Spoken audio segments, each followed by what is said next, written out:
आज मैं आपको एक ऐसी कहानी सुनाने जा रही हूँ जो त्याग के सच्चे अर्थ को समझने में मदद करेगी। ये कहानी हमें सिखाती है कि असली त्याग केवल चीजों को छोड़ने में नहीं, बल्कि मोह और अहंकार को छोड़ने में है।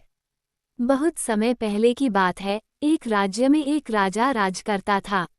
वो बहुत धनवान और शक्तिशाली था, लेकिन उसके मन में एक अजीब चिंता हमेशा बनी रहती थी। वो हमेशा सोचता था कि वो कितना बड़ा त्यागी है, क्योंकि उसने कई मंदिर, धर्मशालाएं और तालाब बनवाए थे। वो अपने त्याग और दान पुण्य पर बहुत गर्व करता था। एक दिन एक प्रसिद्ध संत उसके राज्य में आए। राजा ने संत को अपने महल में बुलाया और बड़े अभिमान से कहा, महाराज, मैंने अपने जीवन में बहुत त्याग किया है। मैं हर साल अपनी संपत्ति का बड़ा हिस्सा दान कर देता हूँ। क्या मैं सच्चा त्यागी नहीं हूँ?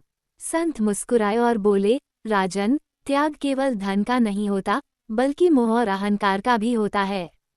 लेकिन मैं तुम्हें एक परीक्षा देना चाहता हूँ। क्या तुम इसे स्वीकार करोगे? राजा ने तुरंत हामी भर दी।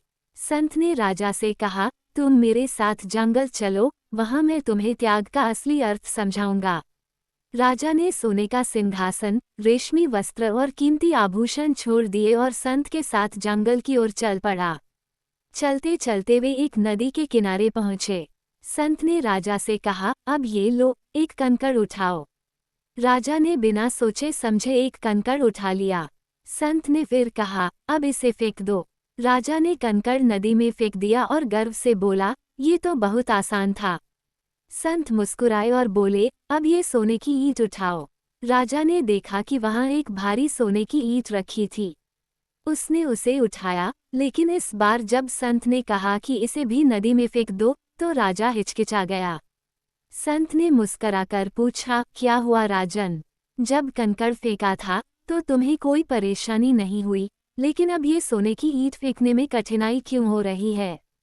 राजा ने कोई जवाब नहीं दिया। संत बोले, यही मोह है। तुमने कंकड़ को आसानी से त्याग दिया, क्योंकि उसकी तुम्हारे मन में कोई कीमत नहीं थी। लेकिन सोने की ईंट छोड़ते समय तुम्हारा मन डगमगा गया। त्याग केवल बाहरी दिखावे से नहीं होता, बल्कि मन से होता है। राजा को अपनी भूल समझ में आ गई। उसने स्वीकार किया कि अब तक वो केवल धन का त्याग कर रहा था, लेकिन मन से उसका मोह नहीं छूटा था। उसने संत के चरणों में गिरकर सच्चे त्याग का महत्व समझा और संकल्प लिया कि वह अब केवल दिखावे के लिए नहीं, बल्कि सच्चे मन से त्याग करेगा। इस कहानी से यहाँ सीख मिलती है, त्याग केवल वस्तुओं को छोड़ने में नहीं, बल्कि उनके प्रति मोह और अहंकार को छोड़ने में है। जब तक हमारा मन किसी चीज से बंधा हुआ है, तब तक असली त्याग नहीं हो सकता।